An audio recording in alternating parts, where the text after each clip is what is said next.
بسم الله الرحمن الرحيم.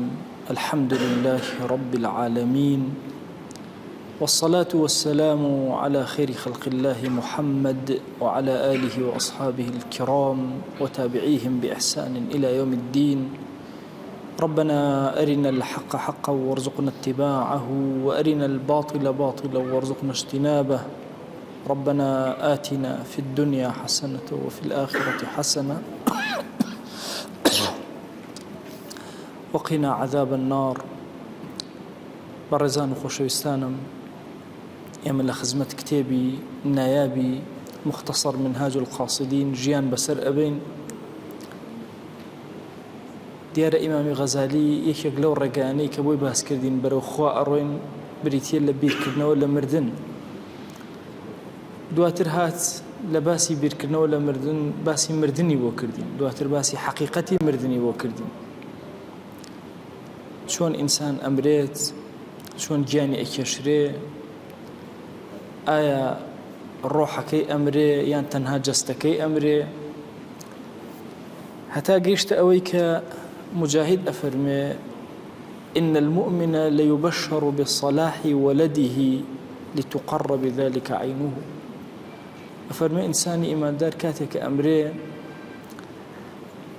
ئەگەر ئەهلی دین و خواناسی و تاعەت و عەبدایەتی بێ لە ناو گۆڕەکەیە، ئەگەر مناڵەکانی چاکەکار بن، مجاهد کەیکە لە تابعین ئەفەرمێ موژدەی ئەدرێتێ، موژدەی باشی مناڵەکەی ئەدرێتێ، هەتا وەکو ئەم کەسە ئیسراحەت کات، چاوەکانی ئارام بن لە ناو گۆڕەکەیە. ئیمام تەسەلسولی ئەم ئەخیری باوڵێن کتێبەی بەو شێوازە هێناوەکە، باسی مردن ئەکا، باسی ناوگۆڕ ئەکا، باسی زیندووبوونەوە ئەکا. دواتر لە ناو گۆڕە ئەفەرمێ ڕوایەت کراوە لە پێغەمبەرەوە صلی الله عليه وآله وسلم کە فەرموویەتی: القبر روضة من رياض الجنة أو حفرة من حفر النار. ئەفەرمێ بەهەشت یان باخچەیەکە لە باخچەکانی بەهەشت، یا دۆڵەکە لە دۆڵەکانی دۆزەخ. مەسەلەی بەهەشت باخچەیەکە لە باخچەکانی بەهەشت یان دۆڵەکە لە دۆڵەکانی دۆزەخ، ئایا خودی قەبرەکە ئەوهایە یان ڕۆحەکە لەوایە؟ هەندێک لە عولەما فەرمون خودی قەبرەکە بەنسبەت ئەو کەسەوە بێتە باخچەیەک لە باخچەکانی بەهەشت. دوو کەس لە پەنای یەکا بخەون، هەستەکەیەکیان خەوێکی خۆشە بینە، زۆر ئارامە بێ، ئەوی تریان ناخۆش و زۆر لە زەحمەتیە ئەبێ. بە هەمان چەشن گۆڕەکان لەوە چێمە هەڵیان بدێن و هەمویان وەکو یەک بن، بەڵام هەیەنە ئەو ڕۆحەی کە تایەتی زۆر ئارام و ئاسوودە، هەشیانە زۆر لە نەکبەتی و ناڕەحەتی و ئازار و ئێشە. ئەفەرمێ هەم ڕیوایەت کراوە لە پێغەمبەری خوا صلی الله عليه وسلم کە فەرموویەتی کاتێک کە مردووەکە ئەخرێتە ناو قەبرەکەوە، قەبرەکە پێی ئەڵێت و زەوی پێی ئەڵێ: وەیحەکە یە بنە ئادەم، هاوار بۆ تۆ ئەی بەنی ئادەم، ما غەڕەک، کورە بەچی تۆ مەغروور بووی؟ چی وای لێکەی تۆ مەغروور بووی؟ تۆ ئێستا لەژێر سکی منایت و لەژێر لە ناو سکی منایت. ئەلەم تەعلەم ئەنی بەیت ظولمەتین، ئەی نۆتەزانی من شوێنی تاریکی تۆم و ماڵی تاریکیم، ماڵی تەنهاییم، کورە ماڵی کرم و مارم، ماڵی دوودەکانم، کرمەکان. نەتەزانی بەچیە مەغروورە بووی، بەچیە غەڕە بووی، بەچیە ئەدنازی. ترمذی ڕوایەتی کردەوە لە ئەبی سەعیدەوە ڕەزا و ڕەحمەتی خوای لێبێ کە پێغەمبەری خوا صلی الله عليه وسلم ئەچێتە ناو موسەڵاکەی خۆی، ئەفەرمێ هەندێک لە خەڵکی بینی، خەڵکەکە کە ئەنەما زۆریان کردووە یان ماندوو ئەبوون لە نوێژ و تاعەتیانە. فەرمووی: ئێوە وا هەست دەکەن زۆرتان کردووە کە دانیشتون، زۆر بیری مردن بکەن، زۆر بیری هادیم اللەذات کەن، ئەو شتێک کە لەزەتەکانی ژیانتان هەمووی ئەپچڕێنێ. بەخوا ئەگەر زۆر بیر بکەنەوە قەت ناتان بینم ئەبەو شێوازە، هەز بە تەمەڵیکەن، هەز بە سستیکەن لە عەبدایەتی و تاعەتانە. دەی زۆر یادی مردن کەن، ئەو شتەی هەرچی چێژەکانتانە هەمووی ئەپچڕێنێ. هەموو ڕۆژە قەبر ئەڵێ من بەیتی ماڵی غەریبی ئێوەم، ماڵی تەنهاییتانم، من ماڵە گڵینەکەی ئێوەم، من ماڵی کرم و مارەکانم. ئەگەر عەبدەکە دفن کرا، ئەگەر کەسێکی ساڵح بێ، قەبر پێی ئەڵێت: مەرحەبەن و ئەهلەن، بەخێر بێت و تۆ ئەهلی ئێمەی، طبعا العربية وشيء أهلا وسهلا من هي أهلا يعني كأنما تهاتو ماضي خوي أهلي أمشوني، سهلا يعني زور بس هذا يؤرامي هاتوي، مرحبا يا أخو بخير بي. أفرم كلمة أنا برامبري بكاره هنا أما إن كنت لأحب من يمشي على ظهري إلي من لهمك زياتر توم خوشويس كبسر پشت ما أروشتي حزم أكرد كبسر پشت ما أشوي أمروش كهاتو تلاي من وقشتو تلاي من إنجا إسا أزاني چكارك دبو أكم أفرمي بأندازي چاو بركاتشني بان أبيت قوركا للاي أم عبدا أو بان أبي درقاي بهشتي ليو بو أكريتو اگر عبدك فاجر وكافر وبيدين بي أفرمي قبر بي الله لا مرحبا ولا أهلا أيك بخير ني بوناو أهلي خودنا هاتي بوناو غريبي هاتي ناراحتين كسيك بسر پشت ما أروشتو زور رقم لي بوشاري شمنو بتوبي وأمر قيشت بردسم فسترى صنيعي بك إن جاء بني تشيد لي أكم أفرمي يتويك فيلتئم سكي خوئه هنا تويك أفرمي إسقانا كاني أو أم ديو أو دي بي أكا في غمري خواه صلى الله عليه وسلم فنجا كاني خواه بوشي وازلك أفرمي أو أم ديو أو دي بي أكا فرموي لنا أم قوريا حفتا ماري زور قورة تنيني زور قورة ينو قوري أم كسوا بو عذاب وإقابي أقريك يقلم تنين قورانا ولما را قورانا هجدها قورانا بزماني كردي ئەگەر نەفخەیەک و هاڵاوێکی هەڵبداتە سەرزەوی هیچ شتێک بە سەرزەویەوە ناهێڵێ ئەم عەبدەی عوقوبەیەکی ئاوا ئەدا حتا ئەو ڕۆژەی حیسابەکرد ڕۆژی حیساب ئەو ڕۆژ دەی یا باخچەیەکە لە باخچەکانی بەهەشتت یا چاڵێکە لە چاڵەکانی دۆزەخ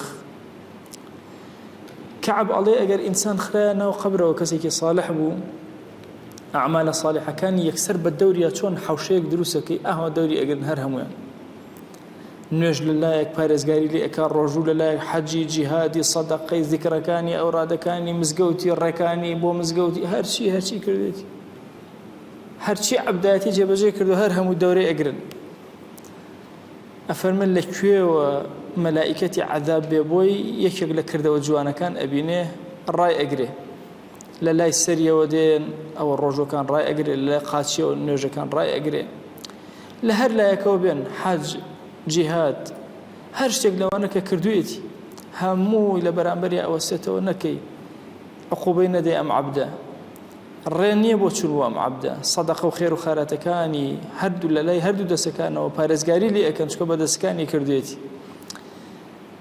إن جابي الله هنيئا طبت حيا وطبت ميتا أي خوش بختي بوتو باق جيايتو باق مردي أي عبد إن جا ملائكة رحمتيين فرشكاني بهشت لي رأخن بقور تاريكة تسككي وأكنا باخشيك لباخشكاني بهشت وهند جلوبرجي زور تايبت لبركة كجلوبرجي تايبتي ناو بهشت حتى شاوكاني بركة أو أنده درقاكاني بو ولاء به کۆمەڵێ گڵۆپی جوان جوان و چرای جوان جوانی ناو بەهەشتیان گۆڕەکەی و تاریکی ناو گۆڕەکەی بۆ ڕووناکەکەنەوە حتا ڕۆژی قیامەت ئەنەس ئەفەرمێ کە ئینسان چۆن ناو قەبرەکەیەوە ئیتر خزم و کەس و هەموو کەس بەجێ ئێهێڵێ حتا إنه ليسمع قرع نعالهم کە شوێنەکە بەجێڵەن چرپە چرپی قاچیان نەبیسێ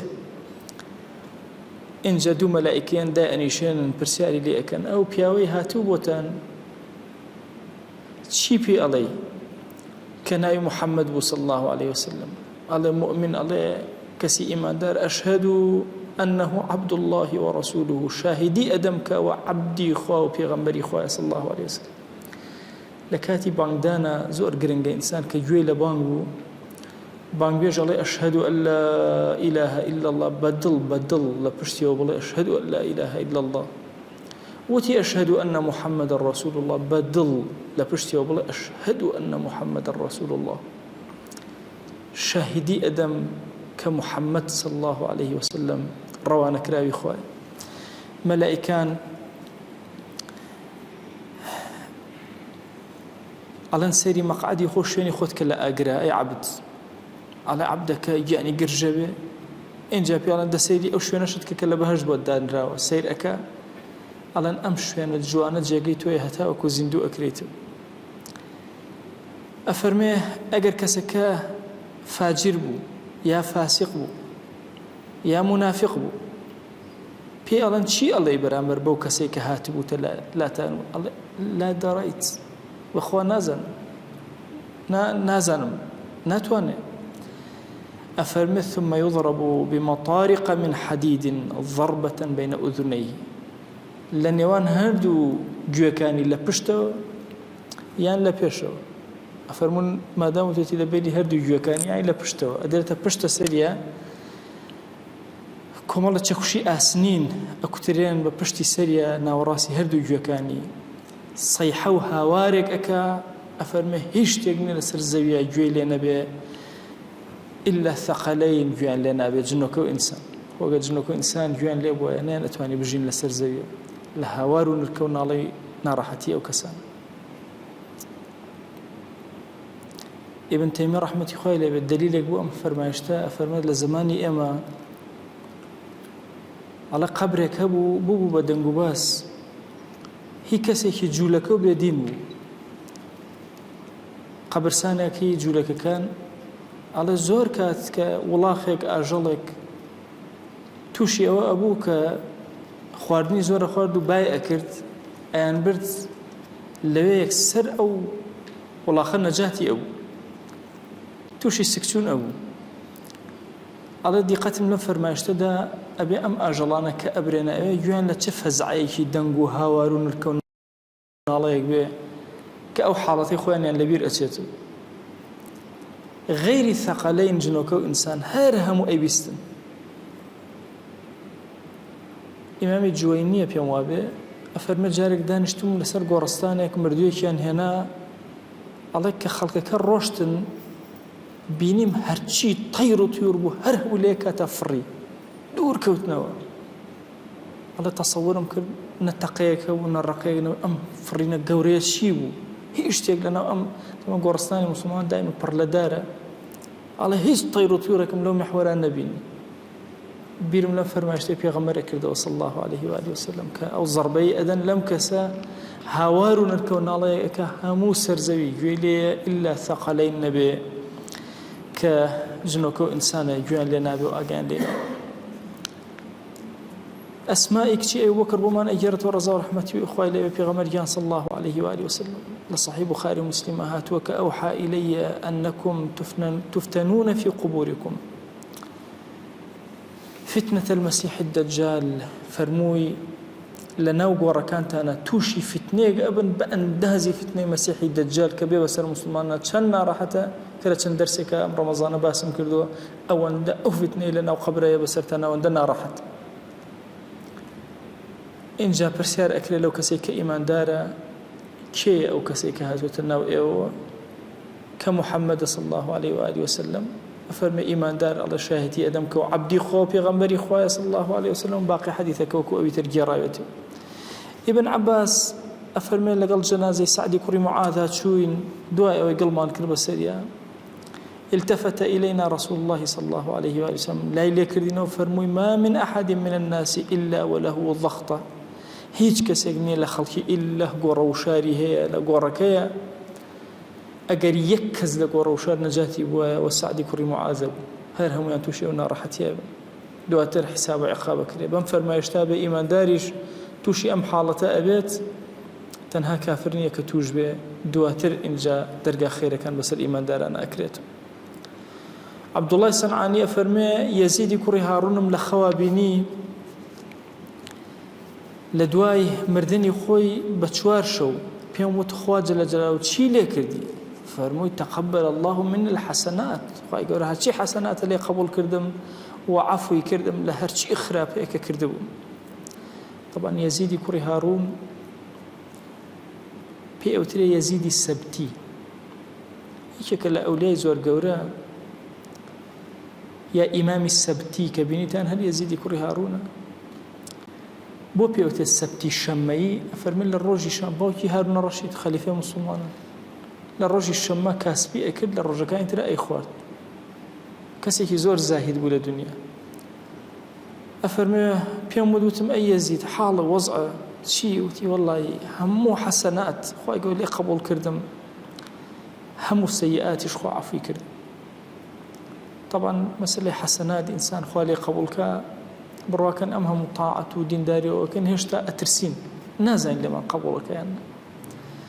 و ئەو گوناهانی کە هەیەی ئینسان نازانێ خوا عەفویەکەیان، ئەفەرمێ خوا لە هەمویان گورە عەفوی کردم.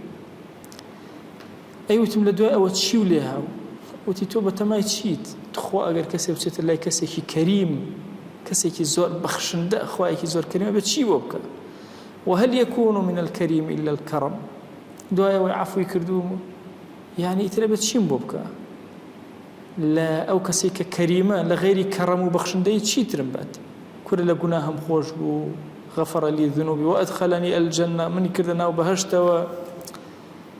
وتم گەیشتیتە ئەو شتێکەوە پێی گەیشتی، بەچی پێی گەیشتی؟ بەچی خوا عەفوی کردی؟ بەچی ئەوە نەجاتت بۆ ڕزگارت بۆ لێ قبوڵ کردی؟ فەرمووی بمەجالیس الذکر، ئەچم لە مەجلیسی ذیکرەکانە دانیشتم، یادی خوا مەکرد، وقولی الحق، قسەی حەقم ئەکرد، قسەی ڕازگۆییم ئەکرد، وصدقی في الحديث، کە قسەم ئەکرد قەت درۆم نەئەکرد، زۆر ڕازگۆیانە قسەم ئەکرد، وطول قیامی في الصلاة، زۆر لە نوێژە ئەمامەوە کە نوێژم ئەکرد، وصبری على الفقر، لەسەر فەقیری و هەژاری زۆر ئارام ئەگر، زۆر بەسەبر باسی هەژاری خۆم نەئەکرد، زۆر ناڕەحەتە بووم لە هەژاریە، قسەم نەئەکرد. لەسەر ئەمە مەجلیسی ذیکر، وتنی حەق، قسەی ڕاست، زۆرمانەوە لە نوێژە، ئارامگرتن لەسەر فەقیری، ئەم پێنج شتە کە بوو نەمایی ئەوەی کە یەزیدی کوڕی هاڕون خوا جەل جەلالوهو لە هەموو گوناهەکانی ببورێ و هەموو حەسەناتەکانیش لێ قبوڵ کە. ئەڵێ پێم وتم ئایا منکەر و نەکیر ڕاست بوون، حەق بوون، بینی بوون؟ فەرمووی ئی والله الذي لا إله إلا هو لقد أقعداني وسألاني، ئەرە قەسەم بەو خوای شەریکی نییە، منیان دانیشان و پرسیاریان لێ کردم، وتیان پەروەردگاری تۆ کێیە؟ دینت کێیە؟ نەبی تۆ کێیە؟ وەڵڵاهی ئەم ڕیشە سپیەم یەزید لە خەوەکە پێوت، تی وەڵڵاهی ئەم ڕیشە سپیەم وردە وردە تۆزەکەی لێ ئەتکە ئاهاتە خوارەوە، ڕووم تێکردن، وتم ئاوە دەستێک مێنا بە ڕیشمە، وتن پرسیار لە من ئەکەن، ئەمیثلی یوسئەل، نەکیر و منکەر لە هاوێنەی من پرسیارم لێ ئەکەن. کورە من یەزیدی کوڕی هاڕوونی واسطیم، كنت في دار الدنيا 60 سنة أعلم الناس، كورە من 6 ساڵی ژیان بەس خەڵکم فێری علم کرد. ئەڵێ دوو مەلائیکە سەریەکیان کرد، ئەمیان بەویتیان وتیان وەڵڵاهی ڕاستەکە سەدەق، ئەمە یەزیدی کوڕی هاڕوونە، نەم نەومەتە لە عروسی، چۆن کەسێک کە تازە خێزانی هێناوە، وتیان ئاوا بۆ شێوازە بە ئیسراحەتی خۆت بە دڵی خۆشەوە بخەوە، فەلا ڕەوعەتە عەلەیکە بەعد اليوم، ئیتر ترسان لەسەر تۆ نەما ئەی یەزید لە دوای ئەم ڕۆژە، تەواو نەجاتم. میڕوەزی بۆمانە گێڕێتەوە، فەرمێ ئیمامی ئەحمەدم لە خەوا بینی لە باخچەیەکی زۆر جوانە و دوو عەبای لەبەرا بوو، وەکو دیزداشەیەک و عەبایەکی سەوزدا بووی بەسەر شانیە، تاجێکی نورینی زۆر جوان لەسەر سەری و بریسکەی ئەدایەوە. اینجا زۆر بە شێوازێک ئەڕۆشت، بە شێوازێکی وا قەت نەمبینی بوو ئەوە بڕۆ، بە متەواضعی لە دنیا ڕۆشت، هەستم ئەکرد وەکو پاشایەک ئەچێ بەڕێوە. وتم ئەی ئیمامی ئەحمەد، ئەم جۆرە ڕۆشتنە چییە؟ بە قورعان لە دنیا شتی وام لە تۆ نەبینیوە. ئەمە ئەو خادیمانەی کە ئەچنە ناو داری سەلامەوە، ئەوە بەسەری بەرزەوە، ئەوە شێوازە فەرمووی ئەمە ئەو کەسانەی کە چۆن لە دنیا خزمەتکارن و ئەچنە لای پاشایەکی گەورە، چۆن ئەوە بەسەری بەرزەوە ئەڕۆن و کەیفیان بە خۆیانیە، مەژ ئەبەو شێوازە ئەڕۆن. ئێستا لەو کۆشکە گەورەی خوای خۆمام، ئەی ئەم تاجە جوانە چیە بەسەرتەوە؟ ئەوە پەروەردگاری خۆم ڕایگرتم، پرسیاری لێ کردم، بەڵام پرسیارێکی زۆر کەم، ئەم جلانەی لەبەر کردم، لە خۆی نزیکی کردمەوە و خۆشەویستی خۆی بەسەرا باراندم. من سێرم ئەکرد، ئەم تاجە زێڕینیان کردە سەر، و پێی وتم ئەی ئەحمەد، ئەمە تاجی وقارە کە مەسەرت، بەهۆی ئەم تاجەوە پارێزرار بەبی. قورئان کەلامی منە لەسەر ئەم کەلیمەی کە وەختی خۆی زۆر عەزابیان دای و ناڕەحەتیان کردی، کە ئەیانوت کەلام قورئان ئەبێ بڵێ قورآن مەخلووقە ئەوژێ قورآن کەلامی خۆیە لەسەرەوە زۆر عەزەتی بوو ئیمامی ئەحمەد فەرمووی ئەمە پاداشتی ئەوەیە ئەو ناڕەحەتەی کە ئێیاندای لە سجنا ناڕەحەتیان ئەکردی لەسەر ئەو کەلیمە عەزیە ئەوە پاداشتەکەی ئەو ئاڵتونە جوانەوە ئەو تاجە جوانەیە بەسەر سەرتەوە ئەی ئیمان ئەمە ناو گۆڕمانە هەمومان بۆ ئێرە هەنگاوانێ بەخوا هەر یەکێک لە ئێمە لە حەزاتێکە کۆتاییمان پێیە ئێرە تەواو ئەبێت بەرەو گۆڕمان ئەبن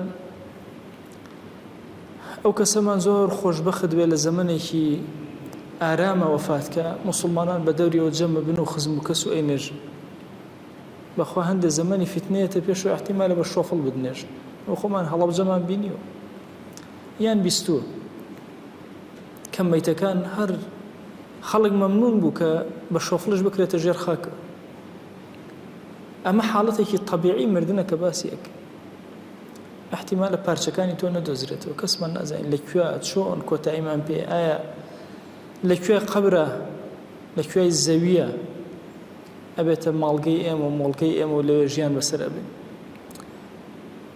گرنگەوە ئینسانی ئیماندار بە چاوی سەر ئەبینێ نەخشە ڕێگەی بۆ دیاری کراوە خەڵکی کافر و بێدین زۆر باسی نەخشە ڕێگە ئەکەن نەخشە ڕێگەی کاکە بە 5 ساڵ دانێن 20 ساڵ دانێن بزانین وڵات بەرەو کوێ ئەچێ خۆمان بەرەو کوێ ئەچین ئێمە نەخشە ڕێگەی هەتایی ناو بەهەشت دانراوە ئاوە مردنت بۆ تەحدید کراوە ئاوە ئەچیتە ناو گۆڕەوە لە گۆڕا زیندووبوونەوەت بۆ شێوازەوە هاکەتا تا دوایی هەر یەکێک لە ئێمە ئەبێ ئیستیعدادی کردێ بۆ ئەم ڕۆژ ئەو پیاوە گەورەکان ئیمام هەندێک لە خەوەکانی باسکردن کە حاڵیان بەرەکوێ چوە ئێمەش هەر یەکە لە دۆستەکانمان بە باش و خراپ بینیوە هەیانە بە جوان لە خەوا بینیومان هەیانە بە ناخۆشی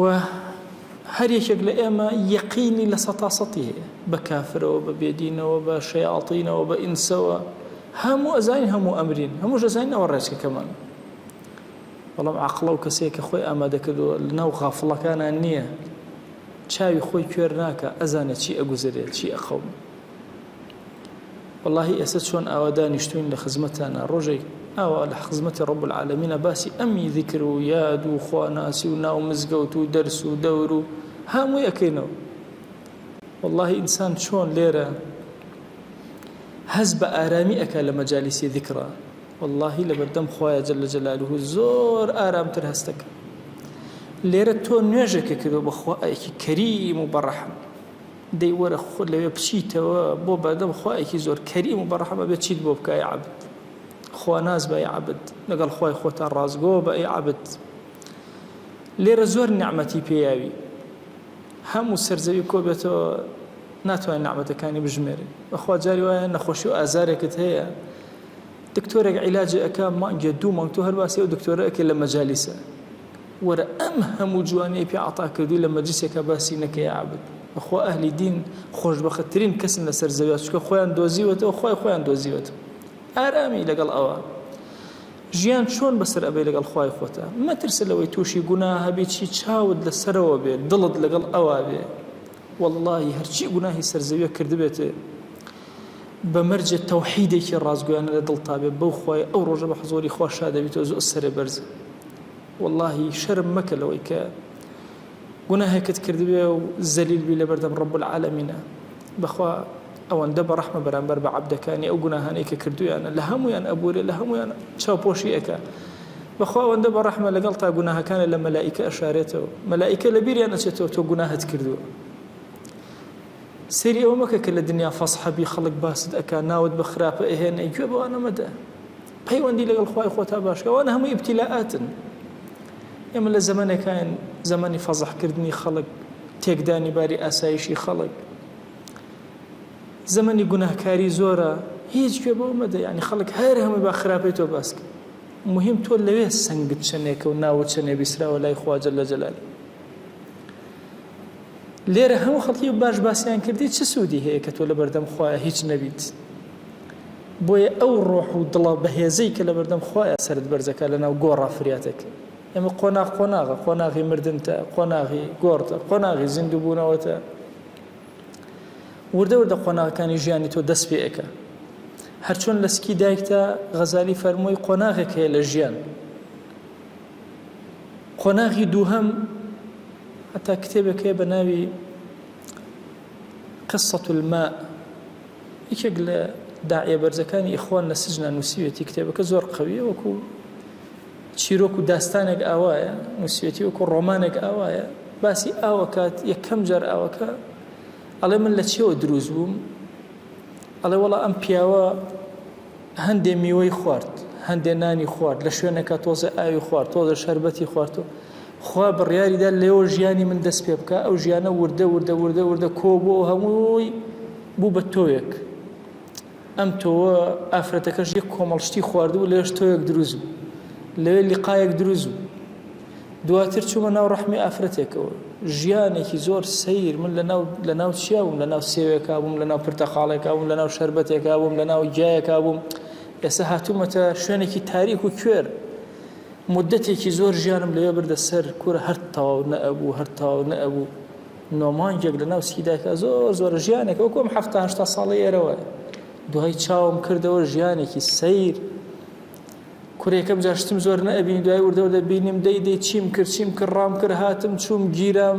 هەموو ئەوانە لە ئەخیرە سیرم کرد. کاتێکم بە خۆم زانی شتێک لە شتێک لێ بوویەوە، نەمەزانی شتێکە چی، ئەمە چی بوو؟ ئەم دوو شتە لەیەک بووە، یەکێکیان ماوە، یەکێکیان تەواو بوو. هەر ئەم قەترە ئاو بوو ڕۆحەکە مایەوە. ئینجا چوومە ژیانێکی تر، مردن شتێکی شێوازێکی تر. چاکە کار بوو مایە ئاوا بوو، خراپەکان ئاوا بوو، خەڵکە بۆش. ئینجا خستمیان ناو گوڵ، لە ناو ئەم گڵا ئەی هاوار چی بکەم؟ من لێرە گەڵەکەم بۆ گۆڕا بە شێوازێکی تر. دوای لە ناو ئەم گڵا هاتمە دەرەوە. دواتر وردە وردە بەرەو بەهەشت چووم، بەرەو خوا جەلە جەلالوه. یان ئەگەر خوا پەنامە کەسی خراوە بەرەو دۆزەخ. مە بەس ئێمە گوزەرێکمان لە ژیان کردو، گوزەرێکی ماوە. ئەمەی پێشوو هەر بە بڕیاری خوا هاتووە تا ئێستا، بەخوا لەمە دواشە بە بڕیاری خوا ئەڕ نیوەیمان کردو، نیوەی ماوە. ئایا کەسی ئیماندار چۆن خوا ناسی خۆی ئەکا، چۆن تاعاتی خۆی ئەکا، چۆن خۆی ئامادە ئەکا بۆ ئەمە، چۆن ذیکری زۆری مردن ئەکا؟ عەزیزان، یەکێک لە کارە زۆر باشەکانی ئێمە ئەوەیە کە بینە دانیشین هەر باسی مردن بکەین. یعنی بڕواکەن ئەم زەمانە زەمانی زۆر جەفایە. یعنی یەکێک لە سنەتە زۆر تایبەت دەکەنەوە بچیتە سەر گۆڕستان، بە تایبە بچۆ، بە تایبە بچۆرە سەر ئەو گۆڕستان لەگەڵیان دانیشە بزانە چ وەزع. ماصاب کەی مدەڕیز باسی ابن عمەری قەرەداغی ئەکا، ئەفەرمێ هەموو سێ شەمانێکە دەرسی فەقێکانی نەئەوتەوە هیچی نەئەکرد، تەنها کارەکەی ئەو بوو ئەچوو سەردانی گۆڕستانی ئەکرد، سەری لە گۆڕی باوکی ئەدا، دواتر سەردانی گۆڕستانەکانی ئەکرد و ئەگەڕایەوە. کارەکەی بریتی بوو لەوە لە ڕۆژی سێ شەمانە کە ڕۆژی عوتڵەی بوو کە هیچ کاروباری نەبوو، دەرسی فەقێی نەئەوتەوە. یعنی وەکو یەکێک لە سنەتەکان، جێبەجێکردنی سنەتەکان. عەزیزانت لەوێەوە تەسەوور مەکە هەز ناکەن، بچۆ بە دەمیانەوە، سەریان لێ بدە، دانیشە چەند ڕەفیقت هەبووە بیرکەرەوە، بڕۆ بە دوایانە سەلامێکیان لێ، خزم و کەسی خۆت، خۆشەویستەکانت، باوکت، دایکت، برات، کەست، بڕۆ بە دەمیانەوە. زۆرن ئەوانەی کە ناسیوتن و ڕۆشتون، کەمن ئەوانەی کە ناسیوتن و لەگەڵت ماوە. بڕۆ لەگەڵیانە، لعل رب العالمین دەرگا خێرەکان ئەکاتەوە. خوای گیان بە ڕەحمەت و بەزەی خۆت، بە کەڕەمی خۆت ئارامی بەسەر دڵ و دەروونمانە ببارێنە. خوای ئارامی بەسەر ماڵەکانمانە ببارێنە. یا ئیلاهی لە کاتی سەرە مەرگمانە ئارامی بەسەرمانە ببارێنە. تو گەورەی خۆت ئارامی بەسەر گۆڕەکانمانە ببارێنە. یا ئیلاهی لە ناو گۆڕێکی تار و پڕمارە، یا ئیلاهی هیچ شتێک شک نابێن تەنها ڕەحمەتی تۆ نەبێ. بەخوا کردەوەیەکمان نییە بەرزیکەینەوە شانازی پێوەکەین، بەڵام یا ئیلاهی بەخوا شانازی بە خۆشەویستی تۆوەکەین، شانازی بە خۆشەویستی پێغەمبەری خواوەکەین صلی الله عليه وسلم. دەیا ئیلاهی لێت ئەپاڕێنەوە، لێت ئەلاڵێنەوە، بە گەورەی خۆت، بە کەڕەمی خۆت، بە ڕەحمەتی خۆت، بەزەی خۆت بەسەرمان ئەبکەرەوە. ئاراممان کە لەناو گۆڕەکانمانە، ئاراممان کە لە کاتی زیندووبوونەوەمانە، ئاراممان کە لە کاتی محاسبەکردنمانە. یا ئیلاهی بمان گێڕە لەو عەبدانەی زۆر بە ئاسانی محاسبە ئەکرن یا رب العالمین. یا ئیلاهی داوا لێ ئەکەنمان گێڕە لەو عەبدانەی کە لە بەردەم خەلائقە لە ساحەی مەحشەرا سەریان بەرز ئەبێ یا ئەکرەم الئەکرەمین. خوای ئێمە گوناهی زۆرمان بەرز کردوتەوە، ئێمە لە زەمانی فتنان یا ئیلاهی هانای زەلیلی ناو گوناهەکانمان بۆ تۆ بەرزەکەینەوە. یا ئیلاهی هانای فەقیری خۆمان بۆ تۆ بەرزەکەینەوە، هانای گەوزاویمان لە گوناه بۆ تۆ بەرزەکەینەوە. یا ئیلاهی وەرە بە هانامانەوە، یا ئەکرەم الئەکرەمین، نێوچەوانمان بگرە بۆ خێر یا رب العالمین. ئیلاهی ئێمە عەبدانێکین بەخوا ئەگەر گوناهیشمان کردبێ یا ئیلاهی عینادیمان لەگەڵ تۆیان نەکردووە، بەخوا ئیلاهی بێئەدەبیشمان کردبێ، بەخوا لەو لەحظەیە هەر تۆمان بینیوە، زانیمانە کە تۆ زۆر بەڕەحمی. دەیا ئیلاهی هانا و هاوارمان بۆ لای ڕەحمی تۆی و ڕەحممان پێ بکە یا رب العالمین. هەرچی گوناهێکە کردومان عەفومان کە، گوناهێ لەمەوە پێش کردومان عەفومان کە، گوناهێ لەمەوە دوائیکەین و فریای تەوبە ناکەوین عەفومان کە. یا ئیلاهی بەزەی خۆت بەسەرمانە ببارێنە، یا ئیلاهی یەک دنیا حاجە و پێویستیمان هەیە هەموویان بەرزەکەینەوە بۆ لای تۆ، بەخوا کەس شک نابێن بۆی باسکەین. یا ئیلاهی دڵمان پڕە لە داواکاری، هەموو داواکاریەکان بۆ لای تۆ بەرزەکەینەوە، تۆ پێمان عەتاکە ئەی کەریم. یا ئیلاهی داوات لێ ئەکەین بە ڕەحمەت و بەزەی خۆت، بە کەڕەمی خۆت یا ئیلاهی ڕەحمەت و بەزەی خۆت بەسەرمانە ببارێنە، عەفو و عافیەتی خۆت بەسەرمانە ببارێنە، بەرەکەت بەسەرمانە ببارێنە. یا ئیلاهی داوات لێ ئەکەین بە ڕەحمەتی خۆت کانیاوەکانمان هەڵخوڵاوکە، یا ئیلاهی بیرەکانمان پڕ ئەوکە. ئیلاهی بەهۆی گوناهی ئێمە و قەتەڕاتی ئاسمانمان لێ مەگرەرەوە یا رب العالمین. خوای گیان هانای مناڵە بێ گوناهەکان بۆ لای تۆ بەرزەکەینەوە، بیرەکانمان پڕ ئاوکە. یا ئیلاهی هانای ڕیشی سپی پیرانمان بۆ لای تۆ بەرزەکەینەوە، تو گەورەی خۆت بیرەکان و کانیاوەکانمان پڕ ئاوکە. یا ئیلاهی هانای تەوبەی جوانی گەنجەکانمان بۆ لای تۆ بەرزەکەینەوە، بیرەکانمان پڕ ئاوکە یا رب العالمین. ئیلاهی داوات لێ ئەکەین بە ناوی جوانت بە صیفەتی بەرزە بە ئیسمی عەظەمت، ڕەحمەت و بەزەی خۆت بەسەرمانە ببارێنە، کەڕەمی خۆت بەسەرمانە ببارێنە. بەخوا ئیلاهی خۆت ئاگات لێیە کە ئێمە سەرمان نەوی ناکەین بۆ کەس، بەخوا ئیلاهی ئاگات لێیە کە ئێمە ڕکوع نابین بۆ کەس، ئیلاهی خۆت ئاگات لێیە ئێمە دەستی زەلیل و دوعا بەرز ناکەینەوە بۆ کەس. بەخوا ئیلاهی دڵمان تەنها خۆشەویستی تۆی تایە یا رب العالمین. ئیلاهی داوات لێ ئەکەین بەو خۆشەویستەی کە لە دڵمانایە بۆ تۆ، بەو نوێژ و تاعاتە کرچ و کاڵەی کە ئەیکەین یا ئیلاهی لەم زەمانی فتنا بۆ تۆ، داوات لێ ئەکەین بە گەورەی خۆت، بە ڕەحمەتی خۆت، بە بەزەی خۆت دامەزراومان کە، ئیمانمان دامەزرێنە، سەلامەتمان کە یا رب العالمین. لە فتنەکانی ئەم زەمانە بمان پارێزە. ئیلاهی قەت سپاردە لای تۆ زایە نەبووە و زایە نابێ، و ئیمانی خۆمان سپاردەی تۆ کرد، و ڕەوشتی خۆمان سپاردەی تۆ کرد. یا ئیلاهی صحەتی خۆمان سپاردەی تۆ کرد، یا ئیلاهی ماڵ و مناڵ و خۆشەویستانی خۆمان سپاردەی تۆ کرد. ئیلاهی سپاردە لای تۆ زایە نابێ، وا مردوەکانمان سپاردەی تۆ کرد. ئیلاهی ئومەتی پێغەمبەری خوا صلی الله علیه و سلم لە ناڕەحەتیایە، و هەموو ئومەت سپاردەی تۆ ئەکەین یا ئەکرەم الئەکرەمین. خوایە لەم سەرتاسەری ژیانەیە و لەم سەرتاسەری زەویەیە شوێنێکی ئەمان و ئارام نییە بۆ موسڵمانان. یا ئیلاهی ڕەحمەت و حکمەتی خۆتە یا ئیلاهی، تو گەورەی خۆت دڵەکانمان یەکخە، لە گوناه دوورمان خەرەوە، سەرکەوتنمان پێ عەتاکە یا رب العالمین، لە دەستی یەهود و نەسارا و مەجووز ڕزگارمان کە یا رب العالمین. خوایە هەزاران ئاگریان بە دەوری ئێمە کردو، ئاگرەکان بکوژێنەرەوە یا رب العالمین، لە فتنە بمان پارێزە یا رب العالمین. خوایە ئەم وڵاتانی ئومەتی ئیسلامی ئارام کە یا رب العالمین، شەڕ و ئاشوبی لە دوور خەرەوە یا ئەکرەم الئەکرەمین. خوایە کافران و بێدینان هەر هەموو کۆبوونەوە بۆ دزینی گەنجەکانمان، خوایە سپاردە لای تۆ زایە نابێەوە، هەموو گەنجی ئومەتی پێغەمبەری خوا صلی الله علیه و سلم سپاردەی تۆ ئەکەین. خوایە هەموو کافران و بێدینان جن و ئینس کۆبوونەتەوە بۆ بەدڕەوشکردنی ئافرەتانمان، یا ئیلاهی سپاردە لای تۆ زایە نابێەوە، ئافرەتانی ئومەتی پێغەمبەری خوا صلی الله علیه و سلم هەمووی سپاردەی تۆ ئەکەین یا رب العالمین. خوای گیان داوات لێ ئەکەین بە گەورەی خۆت، بە ڕەحمی خۆت، بە کەڕەمی خۆت ئەم دوعانەمان لێ قبوڵ کە. خوای داوات لێ ئەکەین سڵاوی ئەم مەجلیسی ئێمە و سڵاوی ئێمە بگەێنە پێغەمبەری خوا صلی الله علیه و سلم. خوای یەکێک ناومان لە خزمەتیا بێنە، خوای گیان خۆشەویستی و مەحەبەتی دڵی ئێمەی پێ بگەێن. سەلات و سەلام بۆ زاتی پاکی ئەنێرین، خوای سەلات و سەلامەکانی پێ بگەێن. خوای بە ئەندازی دەنگی هەنارەکانی هەڵەبجە، بە ئەندازی نمەی بارانی باری و بە ئەندازی گەڵای سیزبووی بێ ئاو سەڵاوات بۆ دیداری پێغەمبەری خوا ئەنێرین، یا ئەکرەم الئەکرەمین سەڵاواتەکانی پێ بگەێن.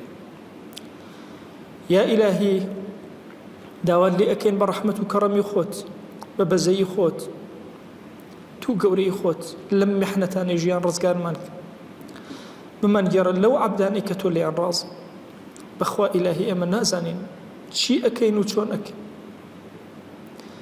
هاناکانمان تەنها بۆ لای تۆ بەرزەکەین تۆ خۆتمان خەرە سەر خەیر تۆ خۆتمان خەرە سەر هیدایەت